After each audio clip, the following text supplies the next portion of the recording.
Alright, so here we are again with where we left off. This doesn't screw it up. Alright, so prohibition, right? We know the banning of alcohol in any of its forms. Okay, you know, there's some flexibility there. Obviously, one of I think the best parts of this last paragraph on page 760 is they say that churches, sacramental wines increased by 800,000 gallons under prohibition. Kind of makes you think if all that wine was being had during church service. Obviously, it's not. Moonshines, bathtub gin, all these sort of risque sort of activities by Americans during the 20s that now we kind of celebrate, sort of like a fun, sort of happy, made for that happy sort of culture. Is all sort of surrounded by those kinds of labels, but interesting nonetheless. So, just to kind of bring it back though to that counter culture element that we've been discussing is, you know, however unfairly elements of prohibition were viewed by many, it was also a way to take control. Again, right? You know, a lot of this alcoholism affects everybody, guys. Not certain ethnic groups, but you know, these groups in the United States at this point, right? These fundamentalist sort of groups, right? Like the Ku Klux Klan, for example, will point to these new immigrants as the most abusive of or towards alcoholism, was abusive towards that substance. All right, and having the worst effect on them, right? To kind of paint them into that corner that these people are in fact the problem. So this would have been something that most dries, the people that are for prohibition are called dries, and then wets, of course, conveniently would be people against prohibition. Those are that's the terminology of the day. All right, so just moving on back to, again, action, reaction, revolution, counter-revolution, right? This period now after World War I, what is it that we want, right? We're looking then at religion. We've already made, I think, some statements about the Ku Klux Klan and how their feelings are, and just, you know, as a referendum for a minute, Ku Klux Klan is very powerful right now. They definitely have some support of politicians and of some large aspects of national interest right now. Most people coming from the south and eastern parts of Europe are Catholics and Jews, which makes it a very difficult entrance for them. They're not well received, in other words, by groups like the Ku Klux Klan and others of their constituents. Okay, but you know, bear in mind. So I just came up with a couple different things, and in using our textbook, of course, it was a good kind of point to go back. I don't know where this part was. I would imagine it's 760.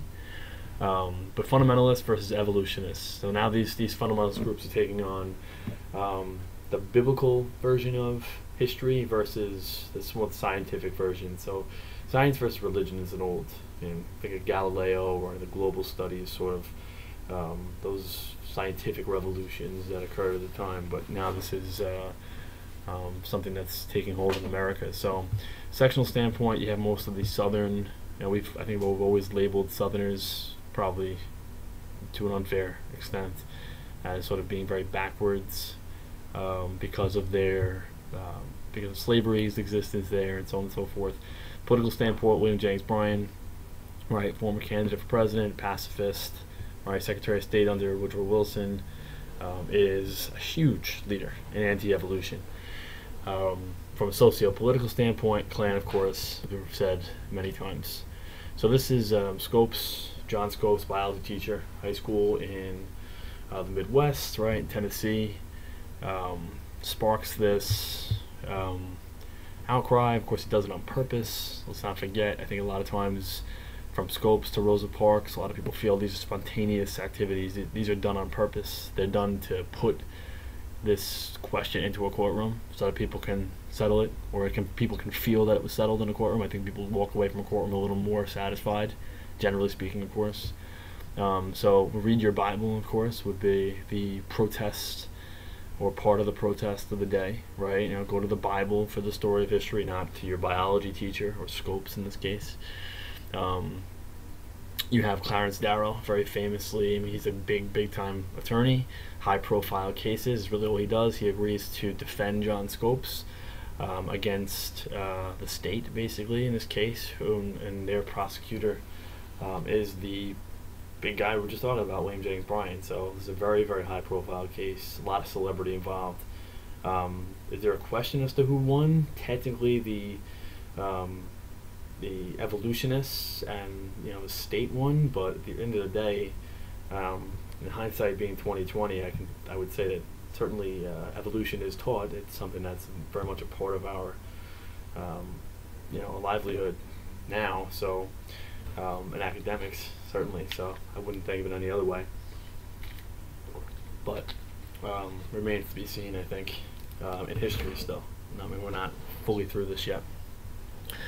All right, so at the bottom, very bottom, page 761, just to the end of the chapter, we get into American foreign policy, turning in a war period, and the 20s specifically, right? So between the wars, what does American foreign policy look like?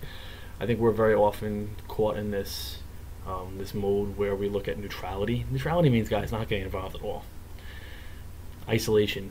That's not what this is at all. I think you guys are smart enough to pick up on that kind of thing.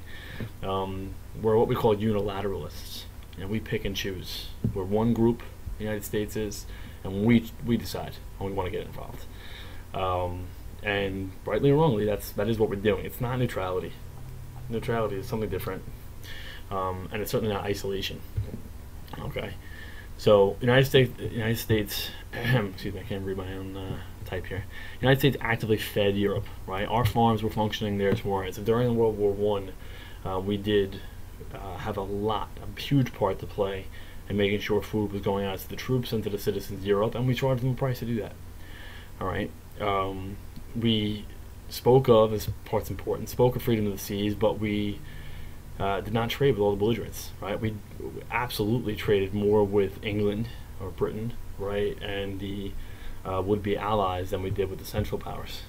It's obvious, right? This is an obvious thing. It's not neutrality, okay? Going back to what we said earlier. An inefficient system, right? U.S. demanded repayment of its wartime loans, but made it very difficult for its debtors to pay them back. Exports were restricted by some of the highest ever tariffs in American history. All right? So some of those tariffs, right? This is an enormous tariff. This is the biggest one in the history at that point. Ford-Macomber Act, right? We will hopefully at this point understand how tariffs work. They're a tax on imports, and if the tax is raised on what you buy from outside the country, Americans are going to buy American products. Its purpose is to help domestic business and domestic industry, of course. So they're not going to buy European products. It's going to hurt the European economy. They're not going to have revenue to pay off their war debts, and it's going to hurt all of us. Okay, so this brings up a lot of things. Charles Dawes comes up with a plan we'll talk about in just 1 second, but it does spark a lot of anti-Americanism. It does. Okay, and from Germany, but also from many of the allies. Okay, we're boxing ourselves into a corner here, but we can in many ways. We do have that strength economically, where they need us more than we need them. Okay, but we do need them too. So this is Charles Dawes. He's a Chicago banker or lawyer. I can't remember. Probably both. A little bit of both. But he comes up with a plan where basically you have this, and there's a man called Young who also is involved in this, but. So U.S. bankers readjusted the terms of the loans. American bankers like J.P. Morgan, for example, right, issued new large loans to Germany to help repay their war reparations. So American bankers are going to finance Germany's war debt, their reparations. Okay, charging them interest, of course. Okay, so it looks something like this. But we'll go back to that in a minute. So international financial system under the Dawes and Young plan, right, from 24 to 30. So the United States lends $2.5 billion in loans to Germany. Germany repays their reparations, right, to the allies, like let's say Great Britain, the $2 billion they owe. Okay. Ultimately, the allies are going to repay the United States $2.6 billion. So the United States makes off great. They end up getting more money back. Okay, more money back from the allies than they would have before this plan. Okay, so they're not just getting their money back, they're actually getting more than they were supposed to get back. And they're definitely charging Germany a ton of interest on $2.5 billion, which is actually more than they need to begin with. So if we go back to this for a second, though, understand that all of this depends on money from the United States. Okay, this can't happen without the United States bankrolling right? This plan, this process, right? And J.P. Morgan's a huge part of that, right? Before we get to this, I'm sorry. The reality is, guys, though, that because it all depends on money from the United States, when the Great Depression hits, which is only a few years away at this point, we're going to have a huge problem because it affects everybody pretty much at the same time, because we're so interconnected. It's not just because of World War I and war debts, that's not fair to say, but it is because of this trade imbalance, right? And I'm not talking about the reasons for the Great Depression, I'm just talking about the reason for it being a domino effect across the entire planet. So keep in mind, guys, that this is, we don't, again, hindsight's 2020. We can look back and say, the Great Depression, this and that, and we should have acted differently during the 20s, and we'll say that a million times. But, there's something to be said about that. So at this point, we should know, because of the Treaty of Versailles failure, right, in the United States, it was not ratified by the Senate. The United States does try to attempt peace or establish peace without a League of Nations membership. And there's a variety of ways in which they do that. Okay, so isolation and division, we said already, is not really realistic. We're not isolated. We're very involved. All right, and we have a number of different things that the United States will try to do. There's a Washington Conference, for example, in 1921, under the Harding administration. All right, 5-power treaty. Nations with the 5 largest navies agreed to maintain a certain ratio of battleships. 4-power treaty, U.S., France, Great Britain, and Japan agreed to respect each other's territory in the Pacific. 9-power treaty, all 9 state nations at the conference agreed to respect the open door policy in China. All right, Kellogg-Briand Pact is renounced aggressive force, but permitted defensive wars.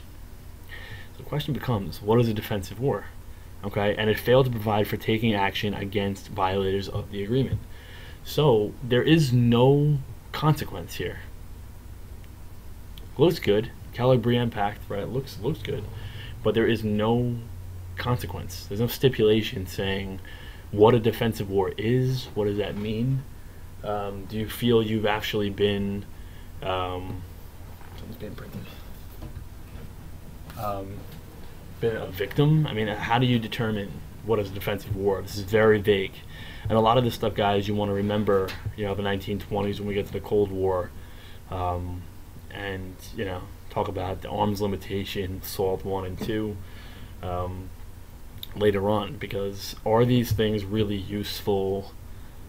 I mean, I guess they're useful to a certain extent, but I would argue to a very small extent. It's my opinion, though. Election 1928.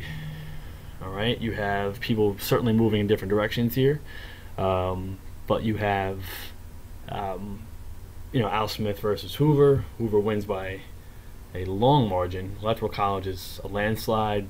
Hoover had something like, here it is. I just took this from I think it's actually a textbook. If you go to page 766, top left, it's basically the same thing. I mean, the Electoral College is a joke. It's 82% Hoover gets. So, a lot of it has to do with the economy, the positive, strong economy we've been seeing to this point.